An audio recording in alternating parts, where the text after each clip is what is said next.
আসসালামু আলাইকুম। শুভেচ্ছা প্রিয় দর্শক বন্ধুরা, আশা করি সবাই ভালো আছেন। আমরা এবং পুরো বিশ্ব, বিশেষ করে ইরান এবং মধ্যপ্রাচ্য গত রাতটি অতিবাহিত করেছে অসম্ভব এক উত্তেজনার মধ্য দিয়ে। আপনারা নিশ্চয়ই অবগত আছেন, ইসরায়েল ইরানে যে নৃশংস হামলা চালিয়ে যাচ্ছে, তার সাথে যুক্তরাষ্ট্রের যুক্ত হওয়ার একটি ভয়াবহ সম্ভাবনা সামনে এসেছে। এর প্রেক্ষিতে গতকাল জাতীয় নিরাপত্তা পরিষদ অর্থাৎ যুক্তরাষ্ট্রের ন্যাশনাল সিকিউরিটি কাউন্সিলের জরুরি বৈঠক করে ডেকেছিলেন প্রেসিডেন্ট ডোনাল্ড ট্রাম্প, এবং সেই বৈঠক শেষে হোয়াইট হাউসের প্রেস ব্রিফিংয়ে জানানো হয়েছে এই যুদ্ধে যুক্তরাষ্ট্র অংশ নেওয়ার বিষয়ে অনুমোদন দিয়েছে, তবে এখনও হামলা শুরু করতে অথবা হামলায় জড়িত হওয়ার বিষয়ে সিদ্ধান্ত নেয়নি ট্রাম্প প্রশাসন। আগে থেকেই বিতর্ক ছিল এবং বিশ্ব মিডিয়ায় তোলপাড় চলছিল যে গত রাতেই যুক্তরাষ্ট্র সম্ভবত ইরানে হামলা চালাতে যাচ্ছে।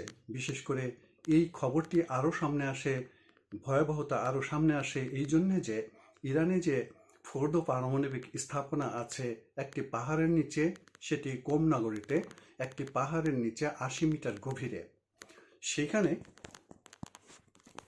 বোমা হামলা চালিয়ে ওই পারমাণবিক স্থাপনাকে ধ্বংস করে দেওয়ার জন্য প্রয়োজন ১৩,৬০০ কিলোগ্রাম ওজনের বোমা। তো আপনি আন্দাজ করতে পারেন ১৩,৬০০ কিলোগ্রাম ওজনের বোমা যদি কোনো একটি এলাকায় বিস্ফোরণ ঘটানো হয়, তাহলে ওই এলাকার কি অবস্থা হয়। আপনারা যারা ইতিহাস জানেন এবং পড়েছেন, তারা হিরোশিমা নাগাসাকির কথা তাদের মনে থাকার কথা। তো আমার কেন যেন ভয় হচ্ছিল আরেকটি হিরোশিমা নাগাসাকি ঘটতে যাচ্ছে ইরানে।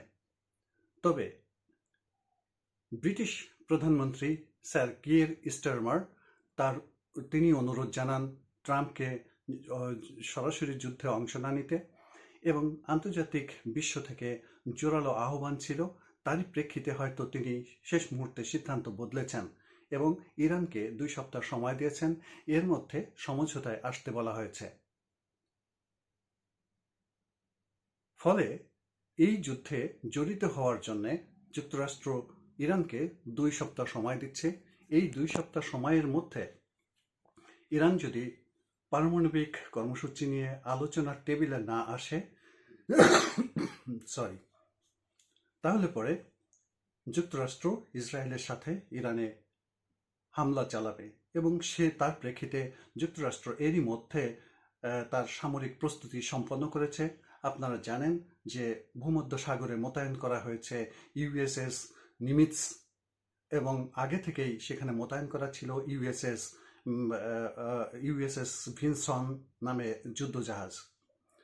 এছাড়া ব্রিটেন এবং মধ্যপ্রাচ্যে যুক্তরাষ্ট্রের যেসব সামরিক ঘাঁটি আছে, সেখানে যুদ্ধ সরঞ্জাম সংগ্রহ করা হয়েছে এবং সেগুলোকে সতর্ক রাখা হয়েছে। অর্থাৎ যে কোনো সময় ট্রাম্প যদি লাল বাটনে টিপ দেন, তখনই তাদের যুদ্ধ বিমান হামলে পড়বে ইরানের উপরে।